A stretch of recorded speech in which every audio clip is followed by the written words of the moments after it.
ఇక్కడ చూసారండి, పిడకలతోనే ఒక స్నాక్ ఐటెం చేశారనమాట. ఇది ఎక్కడ అంటే బీహార్ సైడ్ అండి. మేము అయోధ్యకి వెళ్ళినప్పుడు ఈ స్నాక్ ఐటెం అనేది చూసాము. మనకు ఎటువంటి ఆయిల్ అనేది వాడుకోకుండా, మంట అనేది వాడుకోకుండా ఆవు పిడకలతోనే ఈ స్నాక్ ఐటెం అనేది చేస్తున్నారు. చూడండి, అది మొత్తం బూడిదైపోయింది. దాంట్లో నుంచి ఇవి కాల్చినవి బయటకు అనేది తీస్తున్నారు.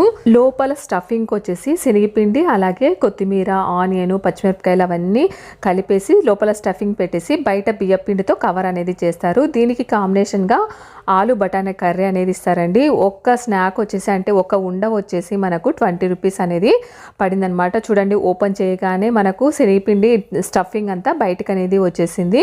టేస్ట్ అయితే మనకు కొంచెం కొత్తగా ఉంటుంది కాబట్టి మనకు పెద్దగా నచ్చదు. ఇది బీహార్ స్పెషల్ ఫుడ్ అనమాట. దీని పేరు ఏంటనేది ఇంకా చెప్పలేదు కదా, చిట్టి చౌకా అంటారు. ఇది ఒకటి కొత్తది కదా, ఖచ్చితంగా ట్రై చేయాలనేసి తినేసామన్నమాట. మీరు కూడా అయోధ్యకు వెళ్ళినప్పుడు ఖచ్చితంగా ట్రై చేసి చూడండి. బాయ్.